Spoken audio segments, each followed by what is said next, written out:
Les thèmes du 22h ce soir, l'Elysée prend en main la rénovation du foot français. À la sortie d'une réunion de travail, le président de la République demande que les Bleus ne bénéficient d'aucun avantage financier. Il réclame aussi des états généraux du football. Nicolas Sarkozy qui recevra demain en tête-à-tête Thierry Henry. Et cet après-midi à l'Assemblée nationale, la ministre des Sports, Roselyne Bachelot, a eu ces mots très durs sur les Bleus. Je ne peux que constater, comme vous, le désastre avec une équipe de France où des caïds immatures commandent à des gamins apeurés. Autre titre dans l'actualité, la Cour des comptes qui tire la sonnette d'alarme sur la situation financière de la France. Son président Didier Migaud réclame une action rapide pour éviter l'emballement de la dette. Et en cette période d'austérité, une mesure toute symbolique a été annoncée aujourd'hui, l'annulation de la traditionnelle garden party à l'Elysée le 14 juillet. L'ombre d'un scandale sanitaire pèse sur les Antilles. Une étude médicale révèle des risques de cancer suite à l'exposition à un pesticide présent dans les sols et les cours d'eau. C'est le chlordécone. Nous en parlerons avec le sénateur martiniquais Serge Larcher. Voilà, et dans un instant, l'invité politique du 22h, il nous a rejoint, c'est le socialiste Julien Drey. Bonsoir. Bonsoir. Nous parlerons avec vous, entre autres, du ministre Éric Woerth, toujours chahuté et malmené aujourd'hui par la vague Bettencourt, à la veille d'une journée d'action contre la réforme des retraites qu'il pilote. Le ministre du Travail a été épinglé pour sa remise de Légion d'honneur. C'est en 2008, lorsqu'il était ministre du Budget. Il l'a remis à un protagoniste de l'affaire, Patrice Demestre. C'est le gestionnaire de la fortune de Liliane Bettencourt. On écoute la réponse d'Éric Woerth qui a été interpellé cet après-midi par un député socialiste. Au nom de quel mérite M. Demestre a-t-il reçu cette haute distinction? Monsieur le ministre, vous persistez à nier tout conflit d'intérêts dans cet imbroglio. Les Français, à qui vous ne cessez de demander des efforts et de se serrer la ceinture, réclament la vérité. Ils attendent de vous des réponses claires et sans détour. Alors je vous le demande avec gravité, quand allez-vous enfin dire la vérité et faire toute la transparence dans cette affaire? Comme tous les ministres, je remets des décorations. Vous en avez remis beaucoup. Tout le monde remet des décorations. Quand quelqu'un a une décoration, il faut bien lui remettre. Et j'ai effectivement remis physiquement, je ne m'en suis jamais caché, d'ailleurs c'était public, sa décoration à M. Demestre en 2008, à sa demande. Il a reçu une Légion d'honneur pour son parcours de chef d'entreprise. L'invité politique du 22h, Julien Drey, bonsoir, bienvenue. Député socialiste de l'Essonne, rebonsoir. Est-ce que les explications du ministre Éric Woerth vous ont convaincu? Écoutez, moi je n'aime pas du tout le climat qui est en train de s'installer dans le pays. Et je pense qu'il faut faire très attention à cette vague qui est en train d'emporter tout. Bon, on est chaque jour soumis à un nouveau scandale, dont on ne sait pas d'ailleurs qui est à l'origine, qui manipule quoi. Et je pense que ce n'est pas bon pour la démocratie, pour le fonctionnement de nos institutions. Donc il y a des procédures judiciaires, il faut les respecter, il faut être attentif à ce qui va se passer. Il y a des questions naturelles que l'opposition est en droit de poser ou a le devoir de poser à ceux qui sont aux affaires. Lesquelles, par exemple, laquelle vous poseriez? Il y a une question simple. Moi, je ne veux pas faire de procès personnel. Je sais ce que c'est les procès personnels. Je sais les souffrances que ça peut occasionner. Je sais les dégâts que ça fabrique aussi. Et donc, je suis toujours respectueux des personnes et je fais très attention à cela. Et donc, je ne fais pas des procès. Je ne participe pas à ces meutes qui se constituent et qui brûlent ce qu'elles ont adoré la veille et qui, demain, passeront à autre chose. Moi, j'ai une question très simple. Il y a des mouvements financiers très importants qui concerne une des plus grandes fortunes de France. Il y a une cellule qui est chargée de surveiller le blanchissement de l'argent sale, qui est chargée de surveiller l'ensemble des mouvements financiers, qui est chargée de surveiller les organismes bancaires. Et la seule question que je pose, c'est à quoi sert cette cellule? Et est-ce qu'elle a été au courant de ces mouvements financiers? Il est difficilement imaginable que plus de 80 millions d'euros puissent lui échapper. Et est-ce que les banques ont fait le travail nécessaire, les signalements nécessaires? Voilà. C'est, je crois, simplement les questions élémentaires de fonctionnement de nos institutions. Mais quand vous posez cette question, Julien Drey, vous êtes en train de nous dire qu'il y a peut-être deux poids, deux mesures? Quand cette cellule a... je ne me permets pas ce genre de commentaire. Je dis simplement, cette cellule est visiblement très vigilante. Elle est capable de voir les moindres détails dans certaines situations. Donc, sur vous, c'était vraiment les moindres détails quand vous le dites. C'était les moindres détails. Elle a même fabriqué un rapport très controversé, dont j'ai fait la démonstration par la suite qu'il était faux et archi-faux même. Le président de Tracfin, le directeur de Tracfin a reconnu d'ailleurs que finalement s'il avait eu les éléments a posteriori, il n'aurait peut-être pas fait ce qu'il a fait. Bon, enfin, peu importe. Moi, je ne suis pas là pour régler les comptes. Je dis simplement, il y a des institutions, il y a des administrations. Est-ce qu'elles ont fait leur travail? On doit avoir toute la transparence. Mais vous vous demandez aujourd'hui clairement pourquoi Tracfin n'a pas vu passer ces flux financiers susceptibles de provenir d'une fraude fiscale. C'est impossible que 80 millions d'euros puissent circuler sans que Tracfin Tracfin, qui dispose, je dirais, de toutes les informations bancaires, n'ait pas été alerté. Ou alors, c'est qu'il s'est passé quelque chose. Alors, autre actualité, Julien Drey, aujourd'hui, l'Elysée a annoncé, je l'ai dit dans les titres, l'annulation de sa traditionnelle garden party le 14 juillet par souci d'économie. C'est plus de 700 000 € de moins à dépenser en frais de bouche notamment. D'autres mesures doivent être annoncées dans les prochains jours, à la fois par souci budgétaire et pour tendre aussi vers une république dite irréprochable. Regardez le sujet de Marie Brémaud, on en parle tout de suite après. 3 ans après son élection, le chef de l'État ressort son objectif de république irréprochable. Depuis les polémiques en série qui touchent certains membres du gouvernement, chacun a son idée sur la question. Le ministre de l'écologie participe à la réflexion en émettant des suggestions. Est-ce qu'on est obligé de se déplacer autant? Est-ce qu'on ne peut pas organiser le travail différemment? C'est un vrai problème d'attitude générale. La situation actuelle exige qu'on soit 100 fois plus attentif qu'on ne l'est probablement. Être plus attentif, mais surtout changer une situation de fait. Le leader du MoDem avance une mesure dans l'air du temps pour lutter contre les dérives existantes. Ça passe par des choses, par des choses très simples. La première, c'est l'interdiction du cumul des rémunérations et des retraites.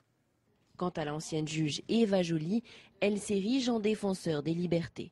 Les contre-pouvoirs sont extrêmement importants, donc il faut arrêter de les supprimer. Il ne faut pas tolérer que le pouvoir se mêle de savoir qui va reprendre le monde. Il ne faut pas tolérer que le président nomme les responsables de la télévision. À chacun sa définition de la République irréprochable. Nicolas Sarkozy devrait livrer la sienne d'ici la fin de la semaine. Julien Drey, on l'a vu dans ce sujet, à chacun son idée de cette République irréprochable. Quelle est la vôtre? Quelles mesures il faut envisager selon vous? Moi, je pense qu'il faut que ce soit d'abord le débat politique qui prime, plutôt que d'accumuler les mesures. Moi, j'ai connu ces grandes périodes d'effervescence où on veut laver plus blanc que blanc, mettre en place des lois, des contrôles, et après on se rend compte que tout ça ne tient pas debout. Il y a, je dirais d'abord et avant tout, la vitalité du débat politique, la vitalité des échanges politiques, la volonté aussi des responsables politiques à un moment donné de défendre un certain nombre de choses. Je pense que, par exemple, les responsables politiques ont trop laissé la frontière entre vie publique et vie privée s'estomper. Ils ont joué avec ça et maintenant ils le payent. Ils le payent, je dirais, parce que tout est mélangé. Après, il y a des fonctionnements institutionnels auxquels il faut faire attention.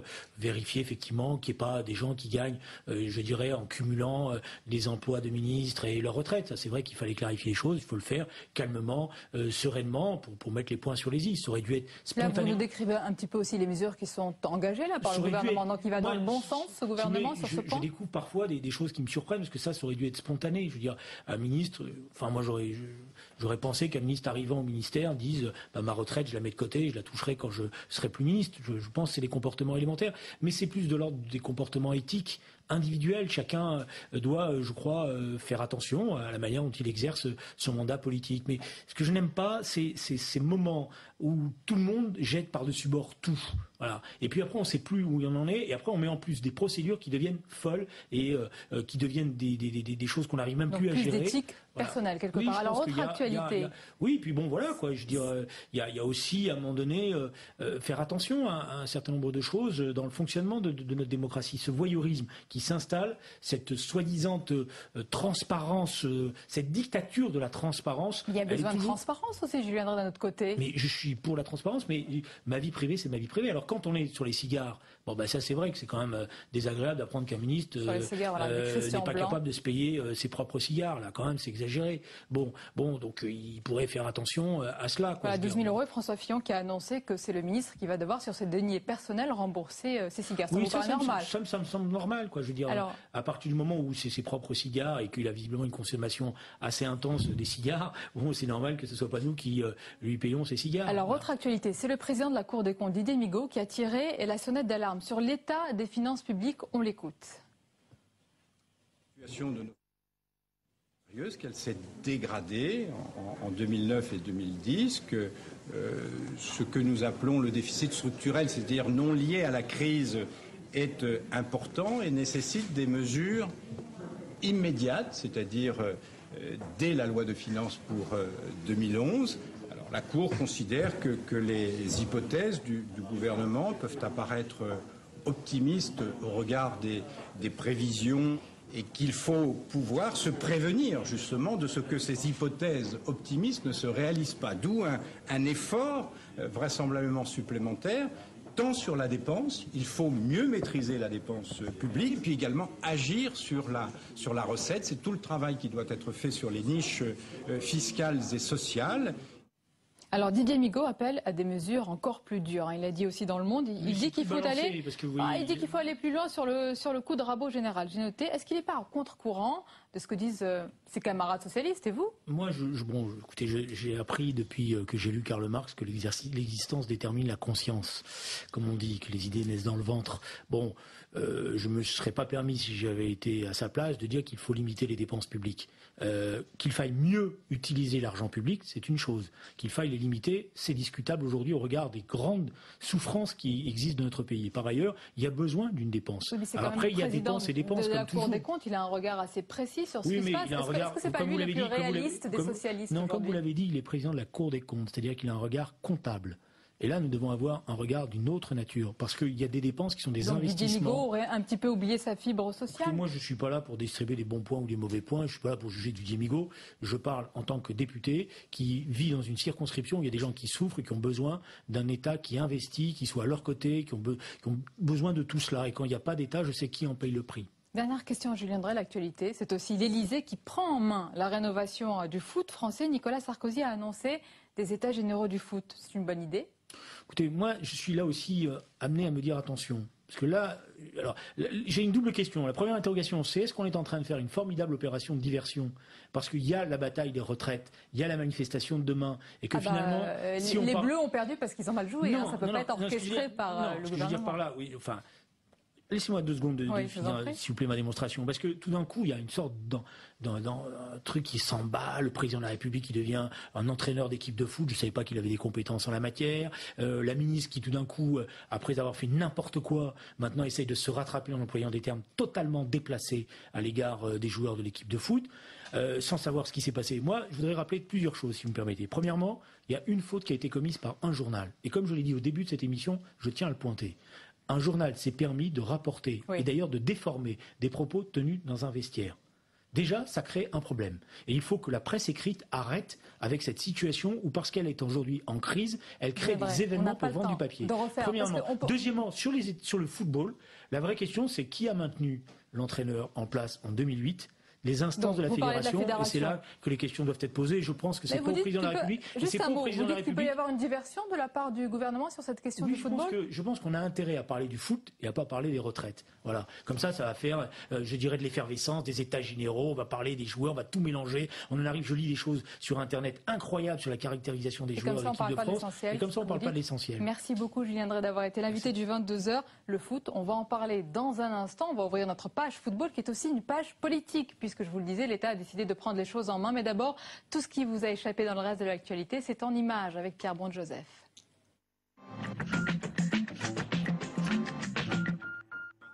Il avait osé critiquer son président. Ce soir, le général McChrystal, en charge des forces de l'OTAN en Afghanistan, a été limogé par Barack Obama.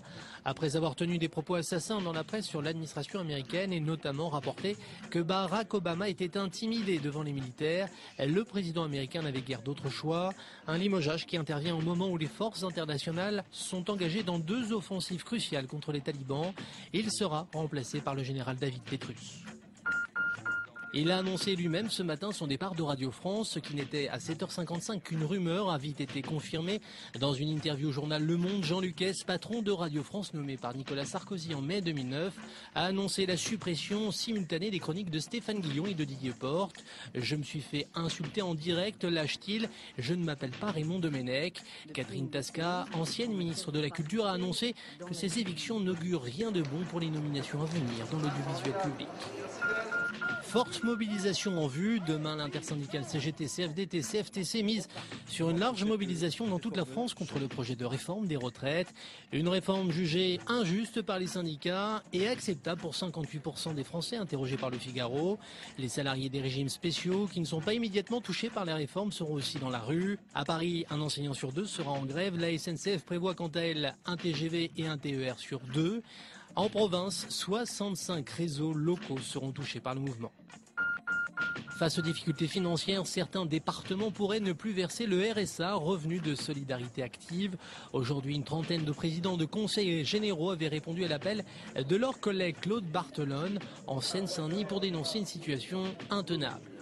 En avril déjà, le président du Conseil général de Seine-Saint-Denis avait fait voter un budget en déséquilibre, ce que la loi interdit. Aujourd'hui, ces élus frondeurs espèrent que l'État va enfin augmenter sa participation, bloquée sur le montant versé en 2002.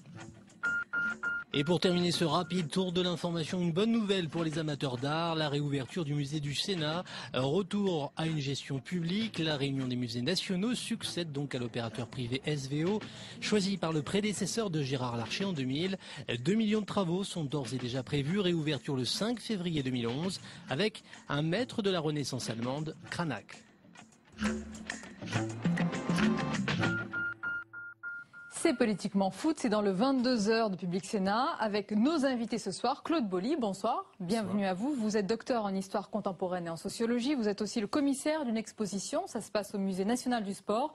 Elle retrace l'apport des joueurs africains dans le football européen et mondial. Ça s'appelle Allez la France. Je ne sais pas si c'est le moment de le dire. Les footballeurs africains sont là avec nous. Vous êtes aussi le frère, je le rappelle, de Basile Boli. Il y a une forte ressemblance, on l'aura vu. Avec nous également Jean-Marie Brome, bonsoir. Vous êtes sociologue, vous êtes philosophe également et vous êtes l'auteur de ce livre sur la tyrannie sportive, théorie critique d'un opium du peuple. On va en parler avec vous, messieurs, ce soir. D'abord, Claude Boly, quel est le but de cette exposition? Cette exposition, constituée en 2 temps, traite de l'histoire des migrations des footballeurs africains en France. Elle traite également du... On voit les images pendant que vous parlez. Cette exposition est un hommage à l'Afrique à travers ses joueurs. Enfin, elle traite de la singularité de la France et de l'Afrique. C'est-à-dire, moi, je vais décrire ce qu'on voit à l'entrée du musée. On peut apercevoir les photos de joueurs qui ont fait un petit peu le bonheur des supporters français. À l'image, il y a Didier Drogba, il y a Salif Keita, il y a Karim Ziani, des joueurs auxquels on s'est identifié, comme à d'autres aujourd'hui. Est-ce qu'on s'identifie encore à d'autres aujourd'hui, d'ailleurs, messieurs? C'est la question. Non, de toute façon, l'identification à des footballeurs, ça continuera de la même manière que l'identification à des vedettes, du showbiz, etc., ou du cinéma, ça continuera. Là, effectivement, il y a un gap massif qui s'est produit entre l'opinion publique française et cette équipe-là, parce qu'effectivement, leur comportement était dans l'ensemble scandaleux. Cela dit, je ne pense pas qu'il faille leur jeter la pierre. Pour moi, les vrais responsables sont les responsables politiques, qui ont laissé faire cette affaire-là. Politique, c'est-à-dire c'est au niveau de la fédération, c'est ça les responsables? Avant le désastre, qui est effectivement un désastre national, le gouvernement, le président de la République en personne, les ministres, etc., nous ont expliqué qu'il fallait que nous soyons le 12e homme sur le terrain, qu'il fallait être supporter. Il y avait une espèce de supporterisme d'État obligatoire, à la manière soviétique, une propagande d'État. Et aujourd'hui, effectivement, retournons en veste, Mme Bachelot ce soir même, Mater Dolorosa éplorée, qui explique effectivement qu'il faut des sanctions, des punitions, et faire le ménage dans la Fédération française de football. Je ne vois pas à quel titre le gouvernement devrait effectivement mettre son nez dans les affaires d'une fédération. Alors on va en parler. Claude Boly, on va se souvenir quand même de la victoire de 98, ça a été quand même celle d'une génération exceptionnelle, mais les médias et le gouvernement d'ailleurs en ont fait une réussite de l'intégration française. Et aujourd'hui, c'est l'inverse. Est-ce que ça vous choque quand on entend Roselyne Bachelot parler de caïd, comme on a entendu le philosophe Alain Finkielkraut parler de Caïra aujourd'hui? Je pense qu'il faut faire très attention. Autant en 98, il y a une sorte d'illusion magique, voulue d'ailleurs, de cette France de la diversité, de cette pluralité française à travers l'équipe de France de football. Aujourd'hui, il faut faire attention à ne pas stigmatiser une partie de ces joueurs et surtout ne pas oublier que la plupart de ces joueurs ont peut-être vécu ou ont peut-être été élevés dans la banlieue, mais ils ont passé une grande partie de leur existence hors de la banlieue. Donc il faut faire très attention à ne pas trouver de lien direct entre leur endroit d'origine et ce qu'ils sont devenus après. Jean-Marie Brome, sur ce point. Oui, je dirais simplement que le problème n'est pas une question d'ethnicité, d'origine nationale ou religieuse. Le problème, effectivement, ce sont des traders. Ce sont des mercenaires en crampons, qu'ils soient français d'origine, comme on dit, ou français issus d'immigration. On parlait d'argent, là. L'argent, c'est partout pareil. Non, mais non, pas dans les autres clubs. Mais quelle est la différence? Bien sûr, le problème, c'est qu'effectivement, là, ce sont comme des sommes colossales. L'entraîneur a touché 825 000 euros pour qualifier l'équipe de France de manière frauduleuse. Il y a des joueurs qui gagnent jusqu'à 900 000 euros. Oui, ce sont des sommes colossales. Alors posons le problème. Qu'est-ce qu'il faut? Il faut, pour ces joueurs-là de l'équipe de France, baisser leur salaire, alors que d'autres, dans d'autres équipes nationales, touchent les mêmes salaires. Donc il y aura un problème de... Non, la question, c'est pas le problème du déséquilibre. La question, moi, je mets en cause l'ensemble du système footballistique qui est effectivement une mafia. Bon, une pieuvre, un coffre-fort opaque. Donc la question, effectivement, ce sont des intérêts, des conflits d'intérêts majeurs qui font que les gouvernants, les présidents de clubs, etc., ont tous intérêt à ce que ça marche. Et quand ça marche pas, effectivement, on se retourne, on cherche des boucs émissaires. Aujourd'hui, c'est pas Domenech qui est le responsable. C'est le système qui fait qu'effectivement, tout le monde a intérêt à ce que les joueurs gagnent de l'argent, à ce que les agents gagnent de l'argent, les agents trouvent, les agents recruteurs, notamment les agents qui vont puiser au Cameroun, au Mali, etc., des jeunes Africains qui sont exploités et traités comme des négriers. Par des négriers, pardon. Voilà, c'est ça la vraie question. On va écouter justement, puisqu'on en a parlé, la réaction de Roselyne Bachelot, la ministre des Sports. On écoute ce qu'elle a dit sur le résultat et sur cette débâcle des Bleus. Le gouvernement a décidé de prendre toutes ses responsabilités. D'abord en prononçant et en faisant faire une analyse approfondie, un audit externe, car ceux qui ont failli ne peuvent pas piloter cette analyse, ils ne peuvent pas faire leur cuisine sur leur petit feu. Ensuite, nous voulons rénover profondément la gouvernance du football.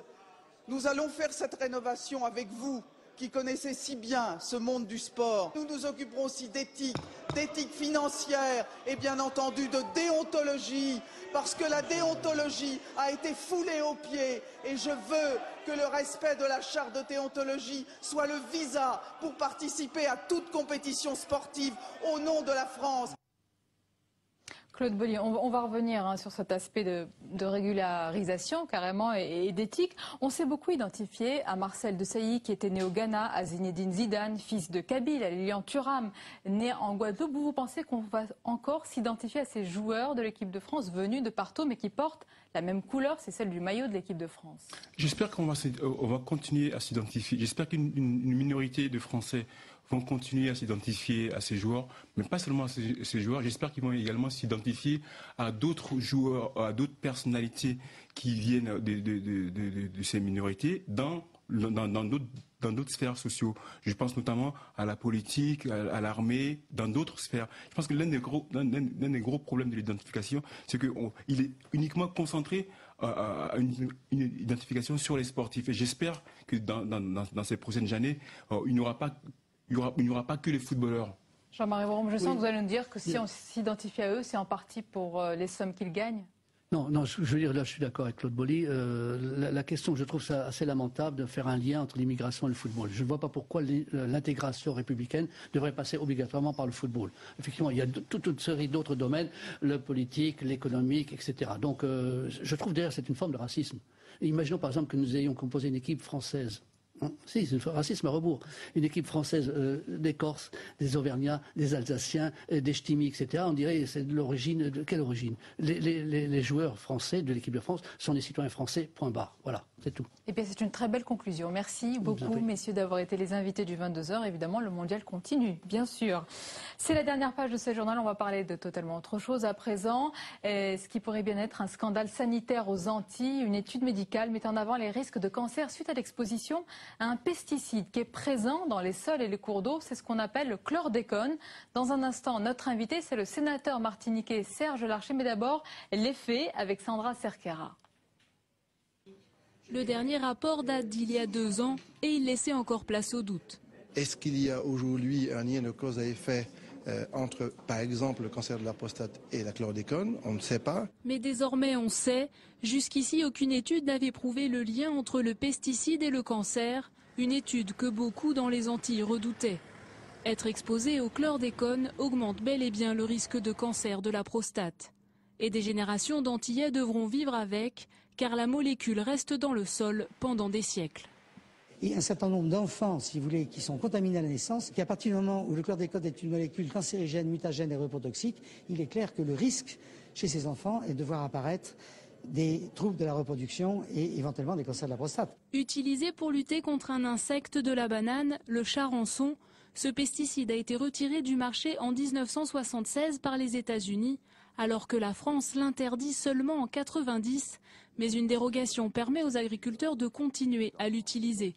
L'importance de la culture de la banane justifiait-elle la mise en danger de 42 millions d'habitants? D'autant plus que les personnes les plus exposées sont aussi les plus pauvres, celles qui cultivent leurs propres légumes. Face à ce qui n'est plus un risque mais une réalité, l'État va devoir mieux informer la population sur le degré d'exposition. Quant aux responsabilités, la question reste entière.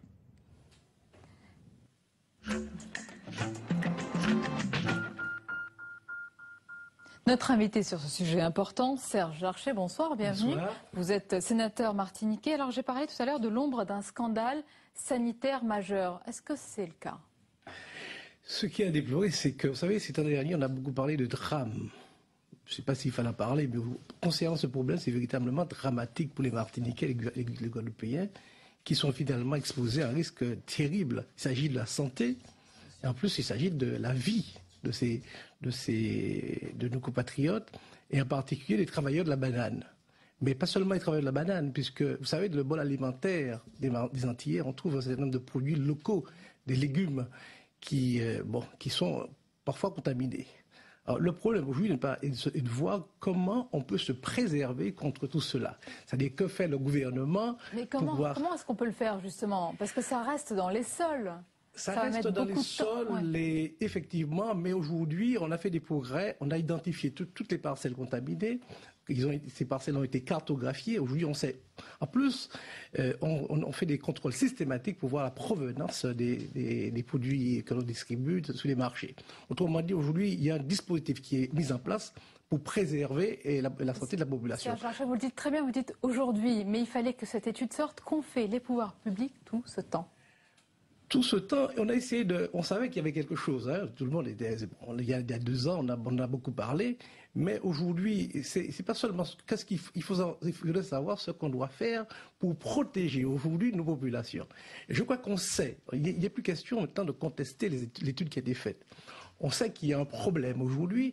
Et comment faire pour protéger nos ressortissants? C'est ça le problème. Alors que faut-il faire? À mon avis, je pense qu'il faut d'abord mettre en place une campagne de dépistage systématique du cancer de la prostate chez les hommes de plus de 50 ans, comme on a fait à l'instar de ce qui a été fait pour les femmes concernant le col de l'utérus et le cancer du sein. Très bien, donc une prévention il faut à ce niveau-là. Systématiquement, gratuitement. Bien sûr, mais au niveau des sols, Serge, est-ce que de nouvelles cultures sont possibles ou est-ce que c'est perdu maintenant pour de nombreuses années? Aujourd'hui, on a quelques inquiétudes pour savoir quelles sont les spéculations, quelles sont les cultures qu'on peut encore faire sous ces sols contaminés. Parce que la molécule ne passe pas dans la banane, par exemple, mais elle passe dans les légumes. Donc il y a à définir tout ceci de façon à ce qu'on puisse dire aux agriculteurs quelles spéculations pratiquer sur le sol. Parce qu'il faut savoir que ce sont des petits agriculteurs le plus souvent et qui ne vivent que de cela. Le danger vient aussi du fait que nous avons beaucoup de petits, des gens qui sont les plus modestes, qui ont leur jardin créole et qui cultivent le propre aliment. Et ceux-là, ils ne savent pas toujours si leur sol est pollué ou pas. Donc il faut mettre évidemment un plan Marshall de protection de la population. C'est ce que vous demandez ce soir. C'est ce qu'on demande aujourd'hui au gouvernement. Un plan Marshall. Un plan Marshall de protection et que l'on mette tout en évidence, que la transparence soit partout. De façon à ce qu'il n'y ait aucune inquiétude. Parce qu'il y va aussi de la santé, mais il y va aussi de l'économie du pays. Vous savez que nous avons une image à préserver. Et qu'il ne faut pas que nos touristes craignent de venir chez nous.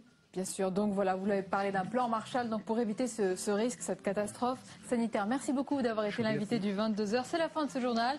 Dans un instant, vos 2 émissions économiques, leader et puis politique. Face à nous, Michel Grosseur qui reçoit Xavier Bertrand, le secrétaire général de l'UMP. Belle soirée à vous.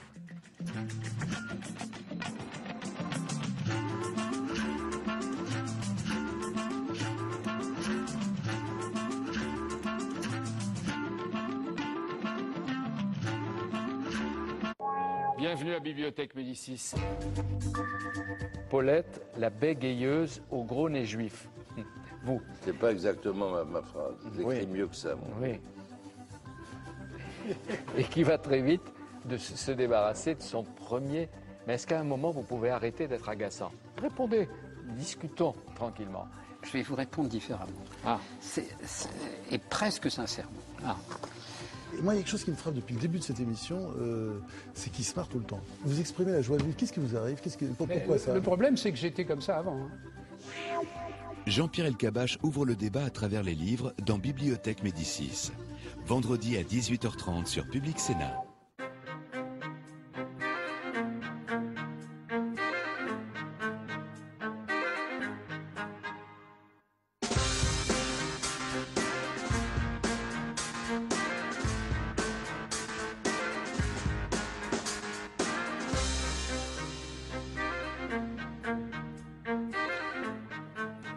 Représenter les PME est loin d'être une sinécure. D'abord parce qu'elles sont diverses, multiples et représentent parfois autant de situations spécifiques. Sans compter que la grande majorité, on le sait, n'a pas la taille suffisante comparée par exemple aux PME allemandes. Et pour autant, à l'instar des grands groupes, elles n'échappent pas aux contraintes d'une mondialisation dont la donne change en permanence. Alors dans un pays où les élites sont facilement condescendantes, il a l'estime et le respect de tous, sans a priori, mais sans concession. Il est fidèle aux valeurs qui animent ses membres, esprit d'entreprise, respect de l'autre et énergie à revendre. Jean-François Roubaud, le président de la CGPME, est l'invité de Leader.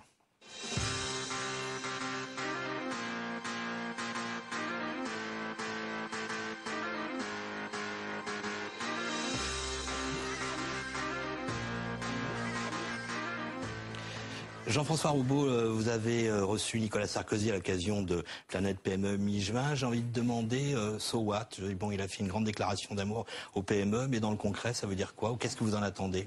Eh bien, j'attendais la confirmation de certains points que nous lui avions proposés. Je lui avais proposé un catalogue de mesures qui n'avait pas d'incidence sur le budget du gouvernement, parce qu'en ce moment c'est quand même très contraint, mais qui permettait quand même d'aider nos PME à passer cette crise et à se développer.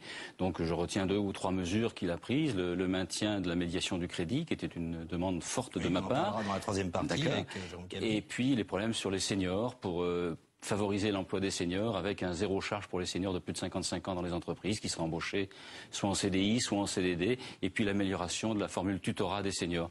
Voilà au moins 3 mesures qui ont été annoncées sur les 10 que je lui avais proposées, donc je pense que d'autres vont faire leur chemin. Alors il y a le baromètre sorti dans la Tribune pour le journal La Tribune qui disait il y a quelques jours que les dirigeants de PME ne sortent toujours pas de la morosité. C'est quoi les remontées que vous en avez, vous, de vos membres aujourd'hui, alors qu'on est à mi-année? Oui, c'est vrai que pour nos entreprises, l'époque est encore difficile et plus les entreprises sont petites, plus la difficulté est grande. Mais le premier souci du chef d'entreprise aujourd'hui, tout confondu, si vous voulez, leur première difficulté, c'est leur carnet de commandes qui est trop faible. Ça change par rapport à il y a seulement 2 ans où la première difficulté, c'était la relation avec les banques, le financement.